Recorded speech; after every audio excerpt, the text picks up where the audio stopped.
Spain শিবিরে দুশ্চিন্তা, Lamine Yamal কি ফাইনালে অংশগ্রহণ করতে পারবে নাকি না।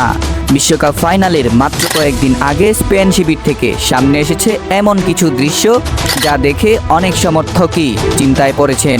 যেখানে পুরো দল অনুশীলনে ব্যস্ত, সেখানে লামিন ইয়ামালকে দেখা যায় এক কোণে আলাদা বসে থাকতে, বা পায়ে কম্প্রেশন ব্যান্ডেজ, পরে রিকভারি চেম্বারে অক্সিজেন মাস্ক পরে চিকিৎসা নিচ্ছেন তিনি।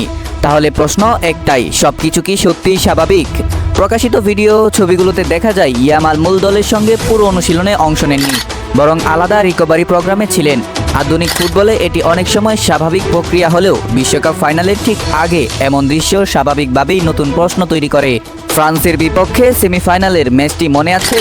সেই ম্যাচে লামিন ইয়ামাল যখন বক্সের ভিতরে ঢুকে যাচ্ছিলেন, ঠিক তখনই ফ্রান্সের ডিফেন্ডার ট্যাকেল করতে যায় এবং সেই ট্যাকেলের বিনিময়ে স্পেন পেনাল্টি পেয়ে যায়। সেখান থেকেই চলে আসে স্পেনের প্রথম গোল। কিন্তু সেখানেই বাদে দুশ্চিন্তা। লামিন ইয়ামাল যে আঘাত পেয়েছিলেন, সবাই ভেবেছিল ম্যাচের পরে হয়তো স্বাভাবিক হয়ে যাবে, কিন্তু সেই ম্যাচে ইয়ামাল একাধিক কঠিন ট্যাকেলের শিকার হয়েছিলেন।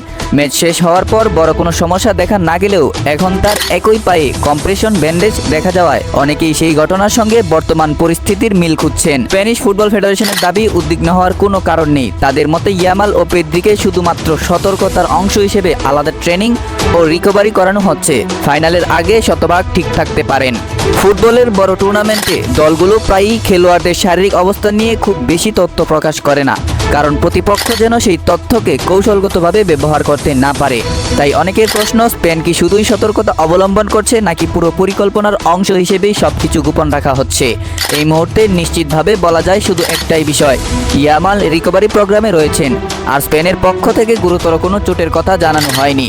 তবে ফাইনালের আগে তার শারীরিক অবস্থা নিয়ে আলোচনা যে এখনও শেষ হয়নি, সেটাও স্পষ্ট।